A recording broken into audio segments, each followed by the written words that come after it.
नमस्कार दोस्तों, स्वागत है आपका अपने चैनल जियो डिकोड में। दोस्तों, इकोनॉमिक टाइम्स में जो अभी हाल ही में अपने पोलैंड के जो डिप्यूटी मिनिस्टर है या फॉरेन मिनिस्टर है वो इंडिया के विज़िट के लिए आए थे, इंडिया के दौर के लिए। तो जयशंकर जो साहब जो है उन्होंने उनको एक कड़ा संदेश दिया है। आर्टिकल पढ़ लेते, उसकी समरी क्या है वो जान लेते पहले। Jaishankar blunt message to Poland: don't help fuel terror infrastructure in our neighborhood. What happened? India External Affairs Minister S. Jaishankar met with Poland Deputy Prime Minister and Foreign Minister Radoslaw Sikorski in New Delhi on January 19, 2026. Core message: Jaishankar delivered a firm diplomatic message urging Poland to adopt zero tolerance toward terrorism and to not support or fuel any terrorist infrastructure in India's neighborhood. Context of remark: his comment come to amid concern about cross-border terrorism in South Asia and past mention of the Kashmir issue in Poland. Pakistan joint statement during Sikorski visit to Islamabad in 2025. Additional points जो है तो वो Jaishankar also raised India's frustration with what he described as a selective targeting and unfair criticism of India's stance on the Russia-Ukraine conflict, calling such a criticism injustice. Bilateral ties. Despite the tough message, he emphasized the importance of strengthening cooperation between India and Poland in areas like trade, defense, clean technology, digital innovation and cultural ties. दोस्तों, कहने का मतलब ये है कि जब वो आए हमारे इंडिया के विज़िट के लिए, तो अगर देखा जाए तो पोलैंड जो है वो काफ़ी बार ऐसा है कि मतलब पाकिस्तान को सपोर्ट कर चुका है बहुत सारी बातों में। और सबसे बड़ी बात जो है ना, जब अपने यूरोप या अमेरिका हम पर प्रेशर बना रहे थे तो पोलैंड एक ऐसा देश था कि जो मतलब हमको इंडिया को फुल्ली क्रिटिसाइज करता था जो रशिया यूक्रेन की वॉर चल रही थी। पोलैंड का कहना था, पोलैंड भी उसमें सपोर्ट कर रहा था कि उसका कहना था कि इंडिया अगर रशिया से ऑयल खरीदना कम मतलब बंद कर देगा तो ये वॉर रुक जाएंगी शायद। पर हो सकती है ये एक और बात हो, पर वो हमें सिर्फ मतलब ये सिलेक्टिव अप्रोच क्यों, वो हमें ही कॉर्नर में कर रहा था। बाकी के भी यूरोपियन कंट्रीज है जो खरीद रहे थे, तब उन्होंने नहीं कुछ कहा। उनका जो कहना था वो रशिया मतलब तब उन्होंने इंडिया का नाम ना लेते और भी बाकी कंट्रीज़ का नाम लेना चाहिए था। पर बहुत से लोगों का ऐसा कहना होगा कि अगर पोलैंड अगर यूरोपियन कंट्री तो हम वहाँ पे मतलब क्यों उनका नाम लेगा, हमारा क्यों। तो हमारे जो पोलैंड के साथ जो रिश्ते हैं ना वो आज के नहीं है या 10-12 साल के नहीं है। जब से वर्ल्ड वॉर टू हुआ है था ना तब से, क्योंकि वर्ल्ड वॉर टू की जो शुरुआत थी वो पोलैंड से हुई थी। वहाँ पे भी जो यहूदी थे उनका नरसंहार होना चालू हुआ था और जो वहाँ के जो सिटीजन थे वो भाग दौड़ कर मतलब अपना देश छोड़ के भाग रहे थे, तो उनको किसी ने शरण नहीं दी। अगर नेक्स्ट स्लाइड में आप देखेंगे तो जो ये जो राजा है ये हिंदुस्तान के जो है वो एक इनकी एक रियासत रहती थी और ये महाराजा थे। ये तस्वीर भी आपने कई बार देखी होंगी, जिनका नाम है दिग्विजय सिंह रतन सिंह जी जडेजा। तो इनके बारे में पहले हम जान लेते हैं। He ruled Navnagar from 1933 to 1947 when Navanagar was merged into United State of Kathiawar, after which he led his title nominally. Jadeja is personally credited for saving around 1,000 of Polish orphans between 1942 to 1946 following the invasion of Poland. While serving as the Hindu delegate to the British War Cabinet, he convinced members of the Red Cross and Enders Army to transport the orphans to Jamnagar, where he provided them with food, shelter, clothes, education and medical care in the nearby coastal village of Balachedi. Following the surrender of Germany, the orphans were returned to Poland. In 2011, Jadeja was posthumously bestowed the Commander Cross of the Order of Merit by the President of Poland, and he is honored at the Good Maharaja Square in Warsaw. देखिए, जो Warsaw है जो Poland की capital है वहाँ पे उनका statue बनाया गया है और गुड महाराजा कह के उनको बुलाया जाता है। तो जब कोई देश इनको अपने देश में जब कोई शरण नहीं दे रहा था इनके लोगों को, तब भारत ने इनके लिए अपने दरवाजे खोले थे और इनका स्वागत किया था। इन्होंने यहाँ के 1000 से ज़्यादा जो बच्चे थे उनकी जिम्मेदारी ली थी, उनको पढ़ाया लिखाया, मेडिकल फैसिलिटीज़ प्रोवाइड की थी। आज यही बच्चे जो आगे चल के जो पोलैंड में लौटने के बाद वही बहुत सारे मतलब ऐसे ऐसे पोस्ट पे गए कि जिन्होंने पोलैंड को मतलब बहुत अच्छी तरीके से संभाला है। तो ये एक हो गया। पर उससे पहले भी अगर जब वर्ल्ड वॉर 2 की बात की जाए तो जब रशिया ने पोलैंड पे आक्रमण किया था, पहले रशिया और जर्मनी एक साथ मिलकर ही अटैक कर रहे थे ना, तो सबसे पहले महात्मा गांधी ही थे जिन्होंने कहा था कि ये जो हुआ पोलैंड पर जो आक्रमण है वो गलत हुआ है। तो हमारे रिश्ते तब से है, फिर भी पोलैंड अगर पाकिस्तान को सपोर्ट करता है, जबकि पाकिस्तान के साथ उनका कोई नहीं, पाकिस्तान के साथ तकरीबन देखा जाए तो 500 या 600 मिलियन डॉलर का उनका ट्रेड होगा, जबकि भारत के साथ 7 बिलियन डॉलर का ट्रेड रहता है। फिर भी ऐसा क्यों, और ऐसा सिलेक्टिव अप्रोच क्यों? तो हमने जब उनको डिप्यूटी मिनिस्टर प्राइम मिनिस्टर जो आए थे उनको बताया था, तो उन्होंने भी इस बात को मतलब एक्सेप्ट किया है, उन्होंने इसका खंडन नहीं किया है और आगे से ऐसी बात नहीं होंगी। नेक्स्ट चलते हैं टाइम्स ऑफ इंडिया में। वोंडा वॉन देर लियन, ये जो है ना, ये यूनाइटेड नेशन की यूनाइटेड जो चीफ है ईयू की, तो उनके बारे में, यूरोपियन यूनियन की, तो इनको पढ़ लेते हैं। तो उन्होंने कहा cusp of historic trade agreement, EU chief says they are close to signing FTA with India. FTA मतलब फ्री ट्रेड एग्रीमेंट। अभी देखा जाए तो von der Leyen describe the prospective pact as a potentially historic and one of the most significant trade deals for both sides, coming after years of negotiation. The agreement is expected to create a combined market of about 2 billion people and cover nearly a quarter of global GDP. She stressed that while some work remains, the deal is nearing its final stages and a high-level visit to India is planned next week to advance discussion. The FTA could significantly deepen economic ties between India and the European Union across goods, service, and investment, strengthening strategic economic cooperation. अभी ये जो है ना, जैसा हमने देखा कि थोड़े दिनों पहले हमारी अमेरिका के साथ जो ट्रेड डील होने वाली थी, अभी वो तो मतलब रिलेशन अब जब तक अच्छे नहीं हो सकते तो वो डील तो नहीं होंगी, पर भारत ने एक और वे ढूंढ लिया है। और ये उस अमेरिका से शायद अगर देखा जाए तो अमेरिका से भी ज़्यादा बड़ा मार्केट है यूरोप।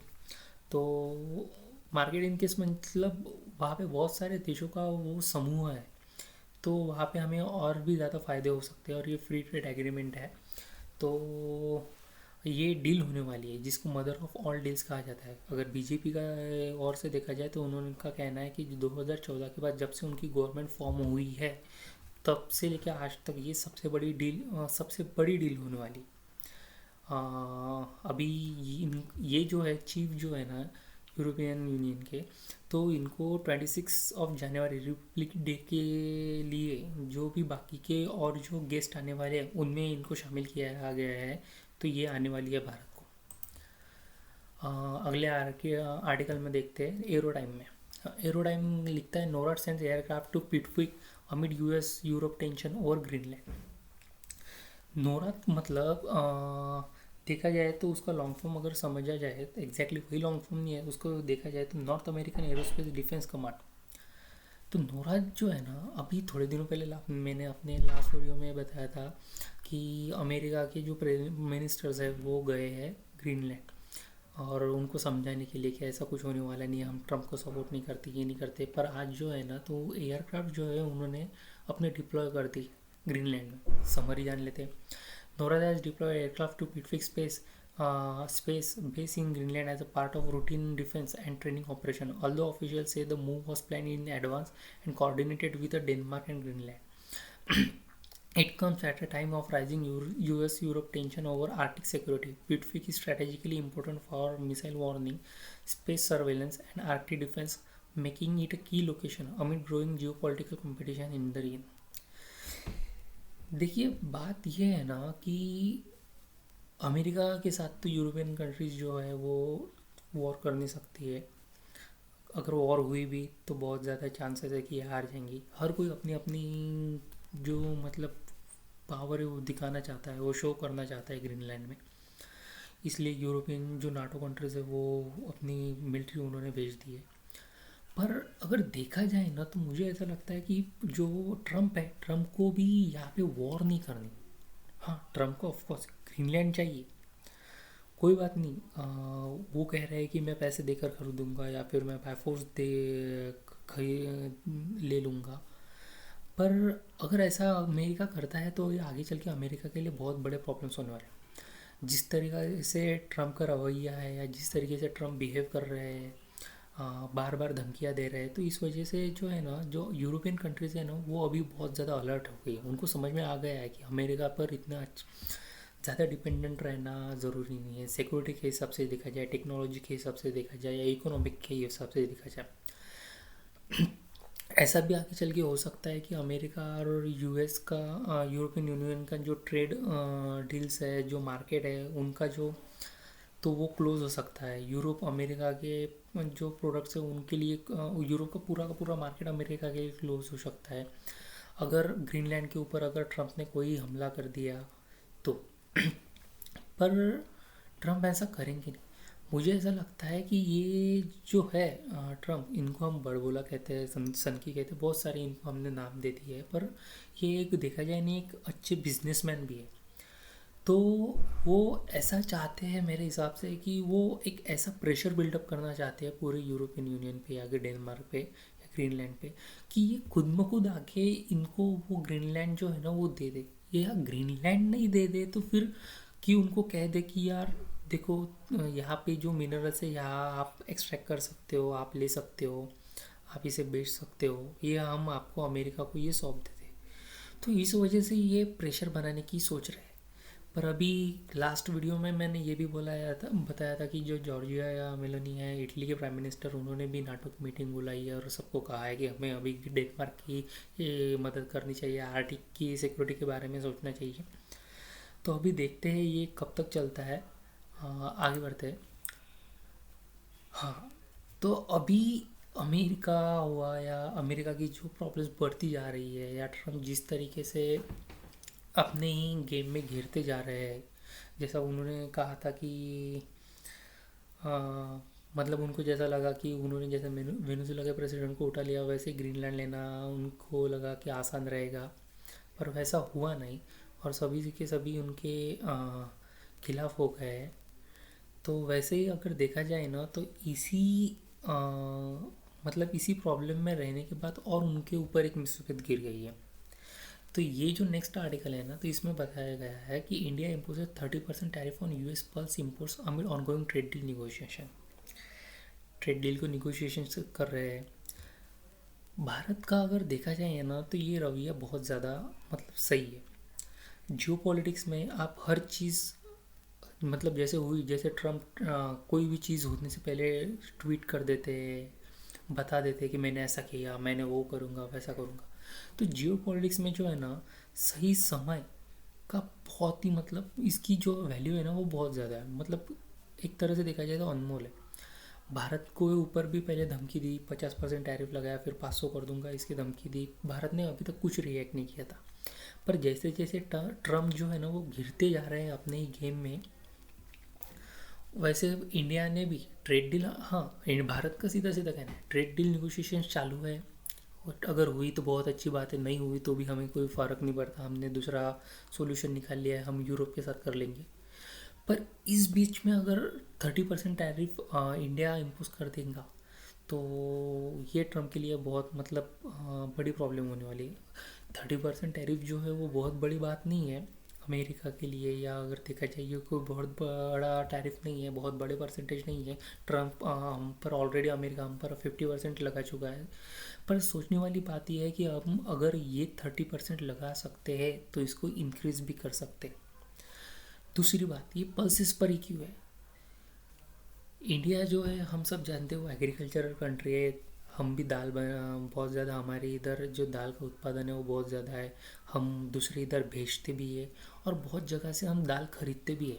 वर्ल्ड में अगर देखा जाए तो हम सबसे ज़्यादा दाल खरीदने वाले देश है। और अमेरिका के अगर हम इंडिया के लोगों की साइकोलॉजी के हिसाब से देखा जाए, अगर कोई दाल 100 रुपये किलो अगर मिलेगी, अमेरिका की आने वाली दाल जो है वो 100 रुपये किलो मिलेगी, और टैरिफ लगने के बाद 130 रुपये उसको लेना पड़ेगा, तो हम भारतीय लोगों की जो टेंडेंसी है ना कि वो उनको कैसा है, हाँ, कि मतलब कम पैसों में अच्छा माल कहाँ से मिलता है, हम बार्गेनिंग बहुत ज़्यादा करते हैं। तो इस हिसाब से अमेरिका को जो है ना, ये जो टैरिफ है ना, तो वो इसका बहुत ज़्यादा नुकसान हो सकता है। उनके मिनिस्टर का बयान भी आ चुका है कि ये अमेरिका के फार्मर्स के साथ इंडिया ऐसा नहीं कर सकता है, पर इंडिया ने अभी ये स्टेप ले लिया है। अभी ये समरी जान लेते हैं। India has imposed 30% tariff on pulses from United States during ongoing trade deal negotiations between two countries. The move has triggered concern among US lawmakers who have asked the American government to push for rollback.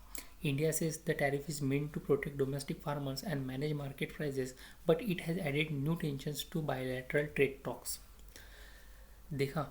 तो problem क्या है ना, कि अभी तक सबको लगता था कि मोदी जी ने वहाँ पे जाना चाहिए, ट्रम्प से बात करनी चाहिए, ट्रम्प को फ़ोन मिलाना चाहिए।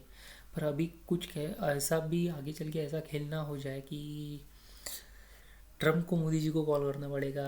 लास्ट टाइम जो उन्होंने उठाया नहीं, पर ट्रम्प को भारत में आना पड़ेगा और उनके मिनिस्टर को आना पड़ेगा उनसे मिलने। अभी इतनी छोटी चीज़ के लिए वो आएंगे क्यों? मैंने लास्ट टाइम भी बोल के रखा था कि ट्रम्प नवंबर में वहाँ पे मिड टर्म इलेक्शन होने वाले हैं। अगर इसका भी कुछ अगर लेना देना नहीं है, तो ट्रम्प जिन वोटों पे, जिन लोगों के ऊपर से चुनाव जीत कर अमेरिका के प्रेसिडेंट बने हैं, तो उनमें बहुत बड़ा जो हिस्सा, उन उन लोगों में बहुत बड़ा हिस्सा जो है ना, वो फार्मर्स का है। और अगर फार्मर्स को भी, अगर ट्रम्प जो है वो मतलब अच्छा क्या कहते हैं, उनको प्रॉफिट करके नहीं दे सकते, या अच्छे उनके खरीदारी की कीमत नहीं दे सकते, तो उनके उत्पादनों की, तो ये ट्रम्प के लिए बहुत बड़ा झटका है। तो आगे चलते देखते हैं इस बारे में क्या होता है। तो अगर तो आज के लिए इतना ही। अगर ये इन्फॉर्मेशन आपको अच्छी लगती है और ये चैनल अच्छा लगा है, तो please like, share and subscribe. Thank you so much.